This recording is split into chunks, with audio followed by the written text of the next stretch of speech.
What's up, everybody? I am back and today with Ken Ellis, and one of the viewers of somebody commented on something at some point, and they wanted to talk to Ken about wholesale stuff and getting into wholesale and how one might go around that, about that, and how it's different than dropshipping, and just kind of tapping into Ken's experience with this. How's it going, Ken? It's doing great. Awesome. So is there anything you want to start off with? Like how, I mean, I have very little experience with wholesale myself, so I'm not sure how to frame it for people. Sure. So there's different different avenues that you could take as far as when we talk about wholesale. So now so just so the viewers know, this is not a drop shipping video.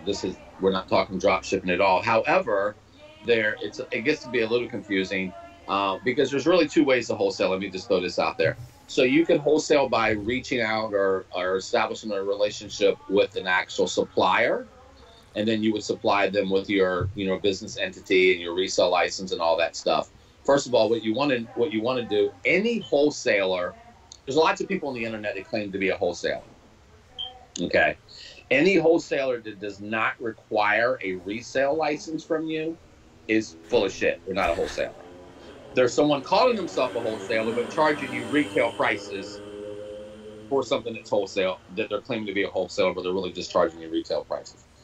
Because anybody that does not, like I said, require a resale license from you and say, oh yeah, we don't need that, we don't require that, then they're full of shit. They're not a wholesaler. Or they're not a legitimate wholesaler. Gotcha. So keep an eye out for that. With that being said, there's tons. I mean, you can do a Google search and there's tons and tons of people that'll pop up as wholesalers, but like I said, they're not, and they'll charge you like a monthly fee or something of that nature.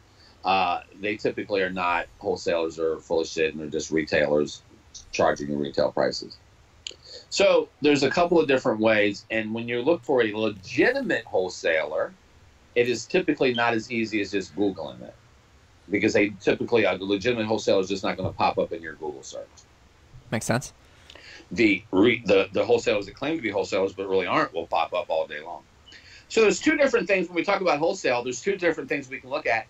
The first thing, are we talking about, okay, we found a supplier and my cost is this, and then you would buy it some of them have quantity requirements, some of them do not, really just depending, and then you would pay for that, and then they would ship that merchandise to your house or to your office or whatever.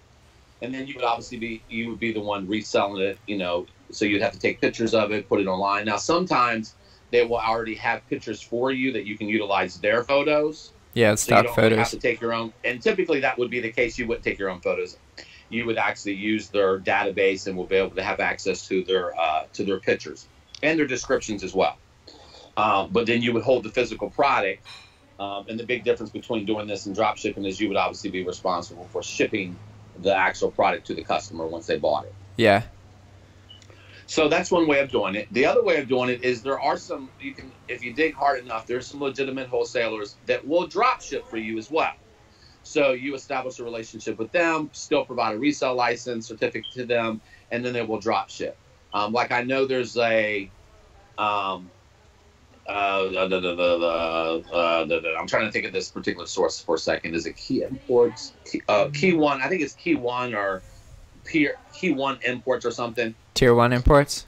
Yeah, they will drop ship for you, but they won't ship all of their products. They will only drop ship products that the price is higher.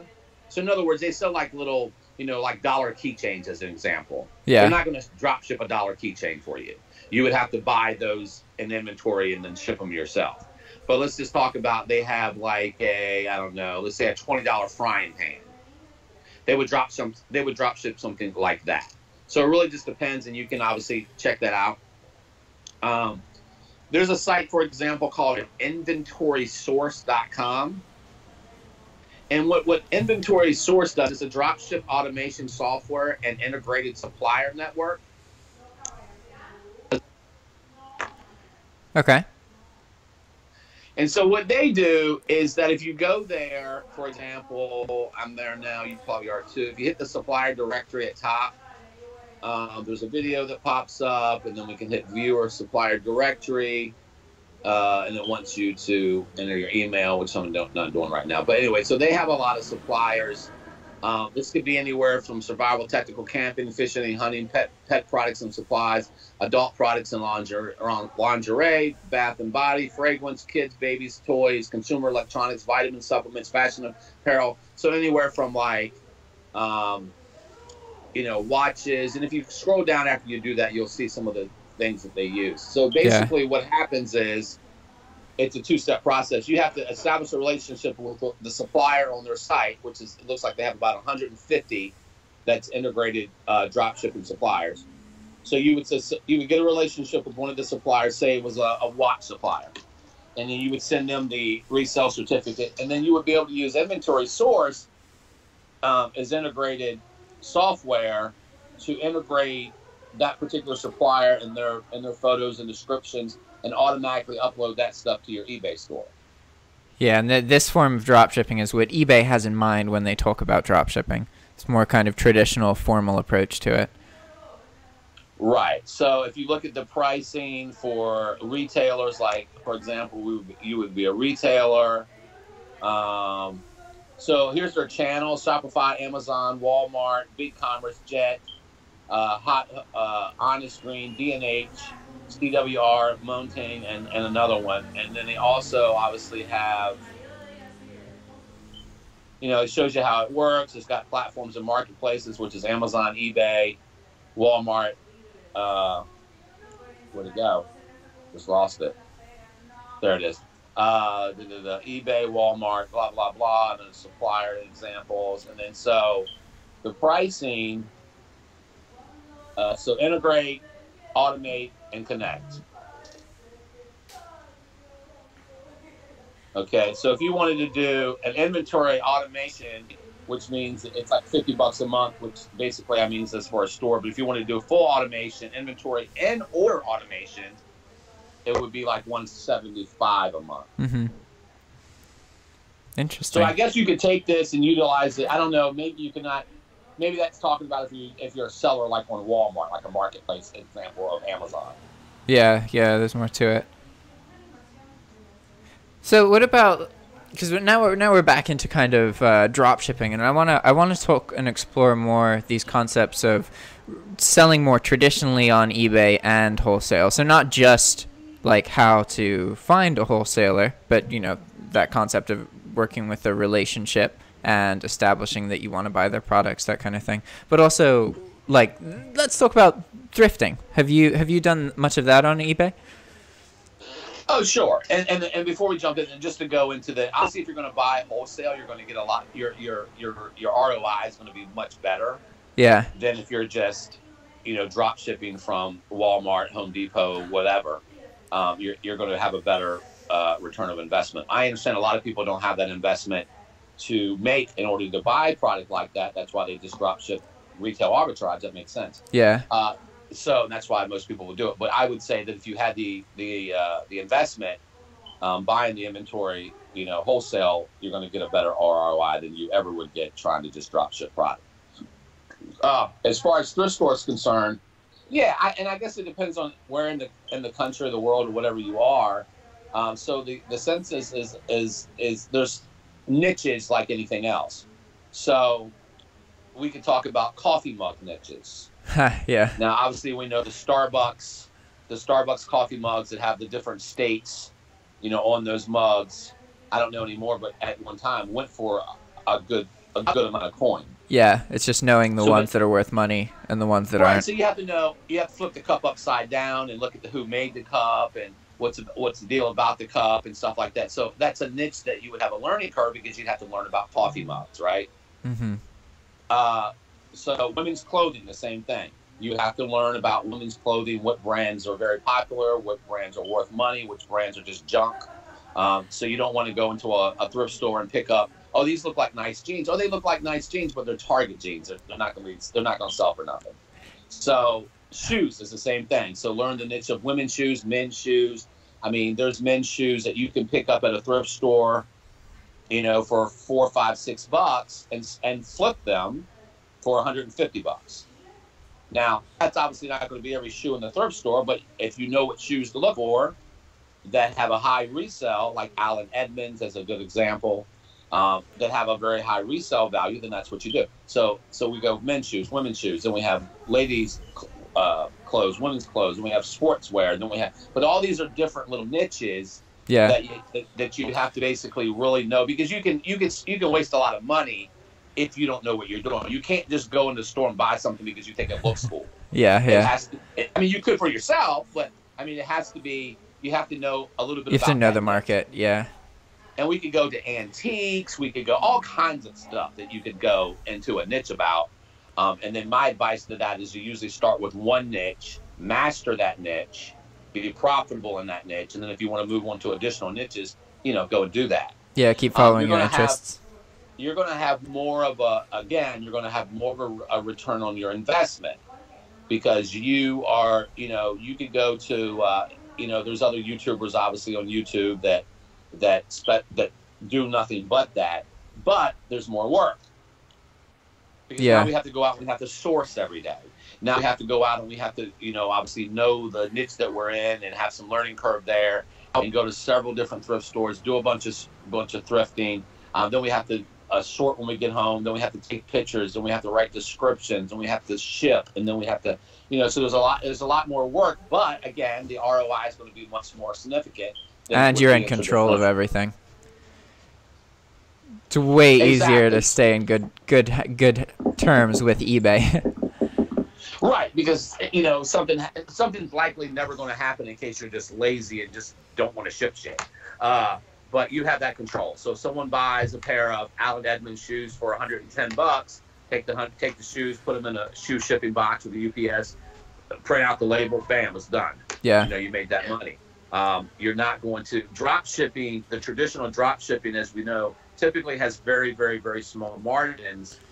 And what's happening is people are getting their actual money from not necessarily the sale of the drop shipping item, but different other things like the cash back on credit cards, the cash back on the cash back site. Yeah, there's a lot of factors. There's a lot of different things going on that's going to make up your overall monthly, weekly, daily profit. If I buy a pair of shoes, what's going to make my profit is I know that these shoes have sold for $110 multiple times, blah, blah, blah. I pick them up for $10. Bam, there's my profit. Yeah, that makes sense.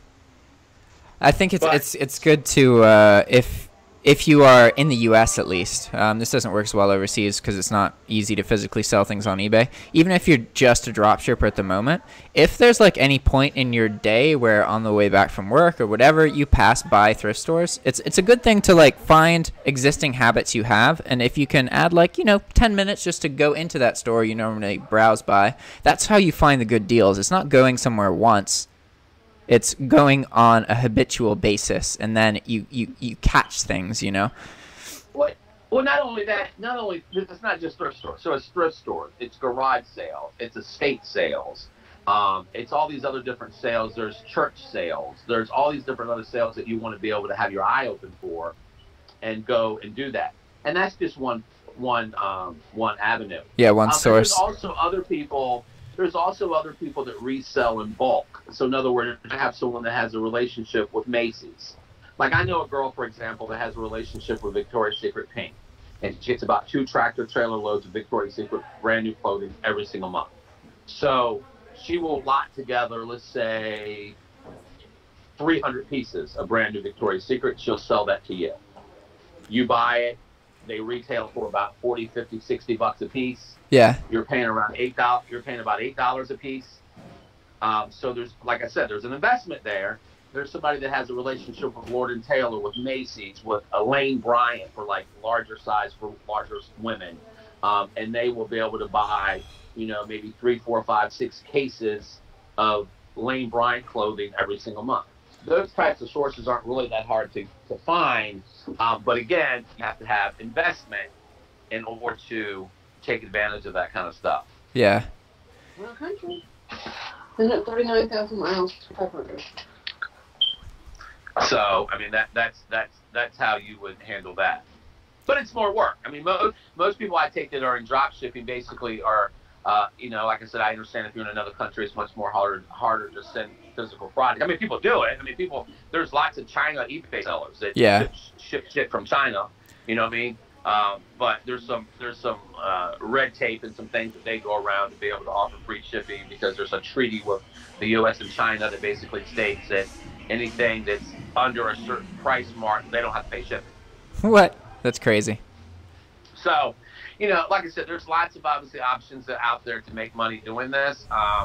You know, some people enjoy the drop shipping and they can, you know, integrate the very small margins into turning that into some kind of a profit because of all the other options they have to get money back.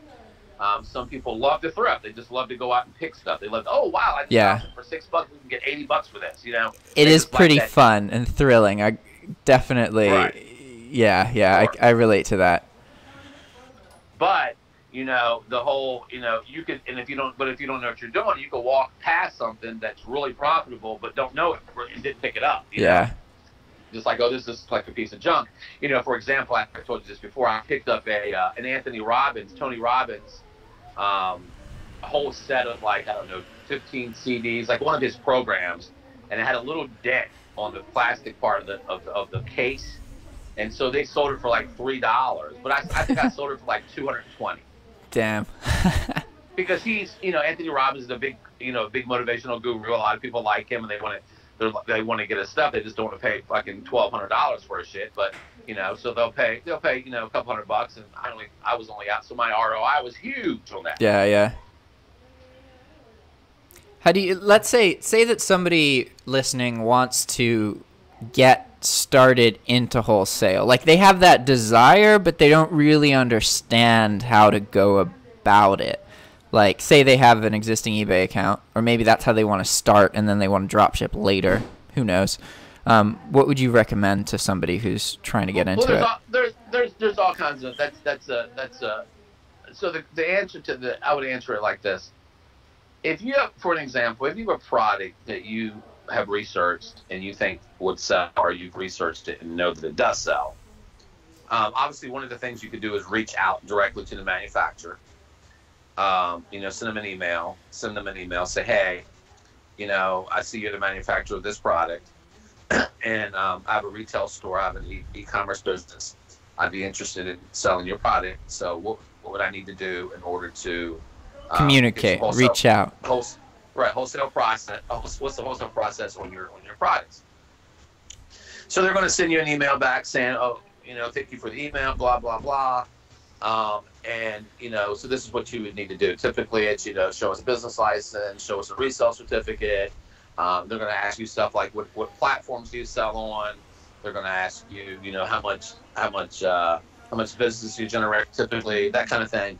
And then, you know, depending, you know, and it's a learning curve. I mean, some of these guys are anti-eBay, so they won't do that because some of them will run into an issue where they don't want the market to drive down their prices. So they're anti-eBay or anti-Amazon.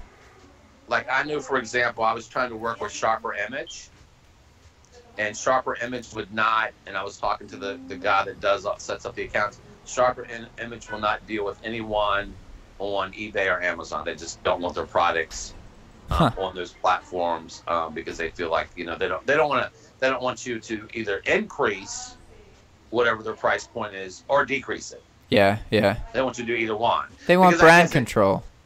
Right, yeah, because if I take a product that they sell for $23 and I go sell it for $38 or whatever, then it's like, okay, what the hell? You're taking our product and that's not our price, you know what I mean? So anyway, they don't want to deal with it. Some people just don't care. But, you know, even with that inventory source I just showed you with that integration software and stuff, I mean, those prices are still going to be, just because they're still drop shipping, their prices are still going to be a little higher. And that just goes back to the point, the only true way to get the lowest price is to buy inventory and hold inventory. Yeah. Which is obviously brand new products. The second way, obviously, is to do garage sale, estate sales, thrift stores, etc. like that. A lot of people are so attracted to that thrift store model because they know that they can go in there. I mean, how exciting is it to pay $3 for something, $4 for something, and turn it around for 80, 90 bucks. You know what I mean? That's, Yeah. that's Even if crazy. you can turn it around for 20, I mean, that's pretty awesome. It's like, oh, I only pay $3 for this. Sure. Have you ever, tell me, have you ever used the website Rasmus? Well, no, I have not, but it sounds familiar. What is that? Tell me. Rasmus, RASMUS.com. It's a liquidation auction company. So when businesses are going down or somebody dies and their estate needs to get sold, they basically just give this company access to the property, and then they inventory everything and place it on their website and auction it. And I think more people are using it now, but back when I used to use it, since all the stuff being auctioned, like, they had to get rid of it. It's not like they're waiting for the right person to come along. You could find stuff fairly cheap, like sometimes like very expensive pieces of equipment, like things you needed to cook and for different businesses and industrial purposes. Like, is it like a liquidation.com? Yeah, it's a liquidation auction website. So it's like liquidation.com. And now what a lot of other people are doing, now this is interesting about, and I know a girl that's doing this and doing very well doing this. Here's what happens. So obviously when you talk about thrifting, it really just depends on where in the country you live. Because if I live in St. Louis and then you live in Beverly Hills, the quality and the type of goods that you're going to be able to find is going to be different. Yeah, that's true. Even if you lived in Colorado or whatever, you might be able to find a lot of what is that popular brand that I actually have a lot of shorts of? It's losing me right now. But it's a very popular brand, and they make men's shorts, but they make a lot of women's athletic wear. Anyway, so you may be somewhere in the United States where you may be like living in a not as affluent area, and then someone else may be living somewhere else where they get that kind of stuff all day long. Okay. Yeah. So what this girl has done is she has set up this deal where she sells boxes. So in other words, it's like a monthly subscription, and you pay, like, depending on how many pieces you want, you can pay, like, let's say $100 a month. Yeah. So you pay her $100 a month, and then every month she'll send you like 4 or 5 pieces that are going to be like real good quality, whatever. So she's got thousands of people that are subscribing to this service. She's in an area or has access to really good stuff that gets cheap, and then she fulfills these orders. And like I said, you could get, it'd be like $250 maybe you wanted 12 pieces or whatever. I'm just throwing out random numbers, but yeah, it's, and it's done very, very well for her. That's wicked. One thing I gotta figure out is I want to get back into developing Game Boys, modding Game Boys when I get back into the States on a bigger scale than I did it before. And I gotta figure out how I'm gonna source things. Yeah, but I really want to figure out how I can get the stuff shipped to me, where I don't have to go anywhere and it just gets sent to the house. So I know there's a way to do that. So let me say this to you. So there's lots of websites, and this is a different niche, but I'm just trying to give you an example. It would be the same premises. There's lots of people that have set up websites, for example, okay, and they buy cell phones. So you go to the website and you put in there, like, I have this kind of a cell phone, blah, blah, blah, and then it will tell you if they're interested in your, the software automatically does it. If they're interested in your cell phone at all, or if they will, okay, we'll give you $20 for your phone. So then they will send them a pre-envelope or whatever. They'll drop the cell phone in there, they'll ship it to them, and then once they get it, they'll pay it.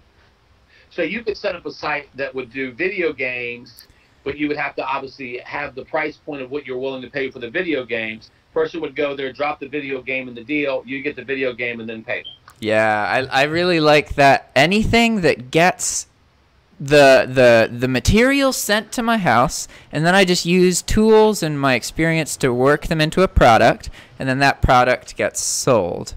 And that would do better off of eBay than on eBay. I think because of the YouTube channel, I'm trying to figure out what other, like, what physical product could I sell aside from a course, you know? So that making a website really sounds like the best solution. And I would just have basically a form where you fill in what your items are. You take a picture of your box of old Nintendo stuff and then say how much it's worth. And then you would obviously, based off of that, you know, obviously would give them a certain amount of money. And then obviously the good thing about it is don't pay them until you get it, because then you can get it and kind of check it out. Yeah, see if they're working. It's working and all that crap before you give them money. So yeah, I mean, that same concept. I mean, there's people that do that with cell phones. There's several sites people do that with use cell phones. So all I would need is a website, and then how do I make people aware of it? I guess I could just have it just like the course where there's a link in most YouTube video descriptions. That's all I can really do, isn't it? No, I mean, if you were trying to make people aware that that's what you do, you buy games. Is obviously you could set up a Facebook page specifically for that business, and then you could buy Facebook ads to run traffic to that particular deal. Yeah. Yeah, that'll I would be definitely interesting. recommend doing it that way, because you're going to get more action or more traffic. You know, if you've got this website, or not website, but ultimately it was running you to your website, but the Facebook page, and we buy games. Yeah, Nintendo, blah blah blah blah. Get money for your unused games or something like that, and then they would just go there and give the information about it, and then and then drive traffic, or you could just use Google AdWords. But I would definitely use Facebook, just because I think Facebook's a very good platform to drive traffic. Yeah. I was thinking about the Game Boys as well. I was getting back into modding those, and then I wanted to figure out some way to have all of this create YouTube content. So there's going to be conversations with people like this. There's going to be the Game Boy stuff, and then game development stuff as well, and then obviously whatever I'm doing about. But what I would tell you, I mean, that's obviously a good way to get inventory. But what I would tell you, that if you go and I know you don't want to do this, but if you go to, because I've seen it, if you go to estate sales or garage sales, some of these people just have massive amounts of video games that they're selling, either because maybe. Like, I have an example. And I told you this story, but I have a really big ass container. Let me tell you, what is the size of this thing? So it's looks like a 45. I have a 45-gallon container, okay? That it's been sitting in here. That my wife had a client. And this thing was filled to the top with all old Matchbox cars. Whoa. Collectible. Never been open. And the reason she got them was, this lady was an older lady selling her house or whatever, was because she had supposedly told her son 1,000 times to come clear his shit out of the basement, and he never did. So she's like, so it's yours. That's crazy. But I've been to estate sales. Estate sales are crazy. You just walk in the house, and everything in the house is for sale. Yeah. I mean, opening drawers and closets, cabinets. You're like, what do you want for this? So it can be profitable. It can definitely be profitable, and it's just an additional source. Yeah, that's what's crazy. There's so many different ways to acquire things, and then just getting into the relationships. Oh man. And here's this is what happens with thrift stores, especially with millennials, okay? So millennials are not, they're living in smaller places. They're not, so they don't have the room for this stuff. So when parents say, hey, come get this, well, I don't have the room. So then what the parent does is just donates it to the thrift store. Yeah, just sells it. And I read this huge article about that probably a couple weeks ago, where that's happening, which I think, it puts that merchandise out there that normally maybe wouldn't have been out there. Erasmus has some estate sales as well. I used to do the Storage Wars thing with somebody. I had a relationship with him where he would just give me product, and then I would sell it, and then give him 50% of the sale price, which was like amazing. It was a really great relationship. That's a good thing. I mean, that became really nichey. A lot of people got into that. I don't think it's as popular as it used to be. There's obviously still people that do it. There's a guy on YouTube that does it. He doesn't do it like full time. He sources from thrift stores too. But if he has a unit that he can go pick up on a good price, he'll definitely go do it. Because you can just find some crazy stuff in there. The people that rent those storage units, this is another thing, it's nuts. I had a guy tell me, he said, listen to this. He said, I had a guy who died about a month ago or whatever, right? Yeah. That rented 5 storage units from me for like 10 years and was paying like, I don't know, like $2,000 a month. Damn. Because he was renting these big full-size units, right? All 5 of them. And so when he died, they called his daughter. And she said, are you kidding me? He's been paying $2,000 a month. So $24,000 a year for 10 years for these 5 units. And I just came out of them, and here's what I need to tell you. It's all junk. Oh, man. There's nothing in there of value. It's all junk. So what I'm going to do is I'm going to get a truck, several trucks, and we're just going to take it all to the dump. So I was like, he said, yeah, people have this separation issue, or they have these issues where they just go out and buy a bunch of stuff, which, you know, I know there's people out there, but can you imagine paying $24,000 a year? Never took any of the stuff out, so it wasn't like it was temporary. For 10 years... It's like hundreds of thousands of dollars. It's a lot of money, that's for sure. That's crazy. A lot of people are like that, though. That everything they say that they do things for a certain reason, but really it's for something else, and people don't really make a whole lot of sense. And what's interesting is you can have someone that was a really big collector. So you can say you were married, you were a really big collector of something, whatever it was very valuable. And then you die. And your wife was never in the bit. She said, I don't know what this junk is. And just basically gives it away. You're like, do you know what you just gave away? Do you have any idea how much money that's worth, what you just gave away because you had no idea? You just thought it was something he did. Yeah, it was something he did, but it was worth a lot of money. That definitely does. There was a couple times where I purchased stuff like people's games. And there was one time in particular that I paid like $200 for like $500 or $600 worth of various different video game consoles. Those lots were the best. The $100, $200, $300 ones that just had like multiple consoles, tons of different games. So I get really excited about it. And but my point is that I purchased one, and it was from this Asian lady, and it was revealed to me during the transaction that her son had gone off to college and left all of his games, and so she wanted to sell all of them.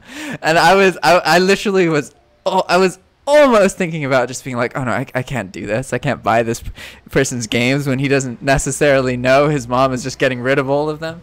But I bought them, and it was great. Yeah. So when he came home off a break, he probably freaked out, right? Yeah, I don't know. Hey, Mom, where did you put all my video games? I sold them. Craigslist. What I really want to be able to make happen is where I get a box from somebody, and then I do a video opening the box, showing what's in it, and then selling it, and then they get like a cut of the sale. I think that would be really well, you know, there's lots of people that sell mystery boxes on eBay. Yeah. There's lots of YouTubers who buy mystery boxes. I don't know who else buys them. Why not? Let's just see what we get here. It's cool. Have you ever watched any of those videos? Yeah, I have. Are there any good ones? I don't know. I saw one open a box. It was a peanut butter and jelly sandwich. What? How much did he pay? I forgot what it was. Maybe it was like $50. Jeez, some of these have big numbers. 10K. Like, I hate it. There's no. Are people really buying $50,000, $20,000 eBay mystery boxes? No way. Yeah. No fucking way. Why would someone spend 50 grand? Okay, I guess if the channel has millions of subscribers, that's one thing. But if they have like a couple hundred, that don't make no sense. Some of these, and you know this isn't a different topic, but some of these YouTube channels, these guys are off of ad revenue are just killing it. Yeah, it's crazy. So, especially when I think about, like, I get like 400 now, and I don't push that kind of stuff at all. And there's a lot of marketing things I don't do that would, you know, inflate the growth of the channel. But I just see people doing crazy things. I mean, there's people that will actually a YouTube channel of them sleeping. Yeah. And there's a guy on Periscope that has a Periscope channel, and all he does is sleep. I've never seen the guy awake. And so he's got his phone connected, and he has his phone number up there. So all these people will call him, "Wake up, Bob! Get up!"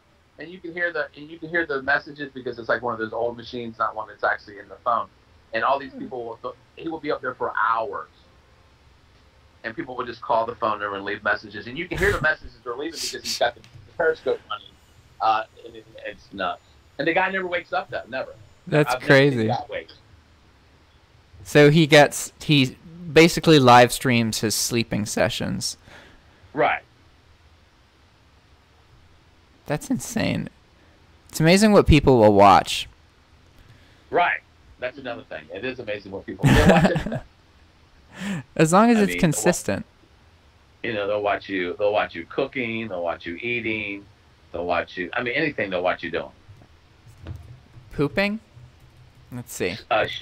Shitting, smoking. Oh, a lot of pranks. I'm getting distracted. Let's see, is there anything else retail, wholesale, eBay wise want to chat about? No, obviously there's Shopify, which is heavily reliant on you buying lots of traffic. Yeah. There's YouTube. I know there's a guy that sells, that blender called the Bullet? Yeah. So what he'll do is he's an affiliate of the Bullet. So he makes videos of different recipes that you can make with the Bullet. And he's got his affiliate link in the bottom of it to buy the Bullet. Yeah, yeah. But all he does is videos on how to make, just making different recipes and that stuff. Huh. All these different ways to monetize things. YouTube is definitely good for that. Really, because it's so flexible. You can just take anything that you were doing anyway, just make videos about it, and then it tends to make it better. Mm-hmm.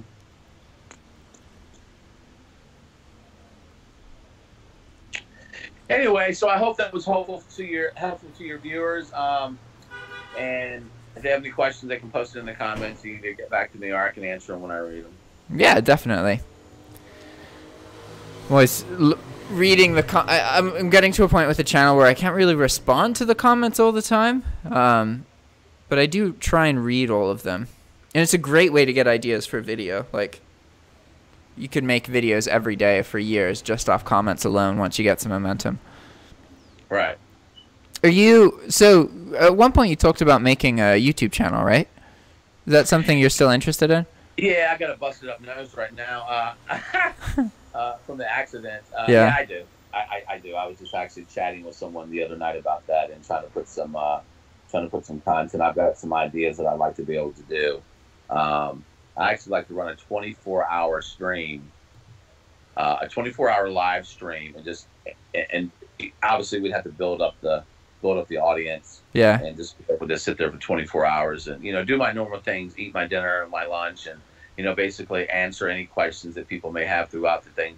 Do some experiment on showing some things on as far as the computer and stuff of that nature. Cool. That sounds wicked. Keep me informed. I'm happy to do videos updating people whenever you start making content in any way. Absolutely. All right, Ken. It was great to chat. Thanks for that. Yeah, not a problem. All right. Have a great one. Ciao. All right, you too, bye.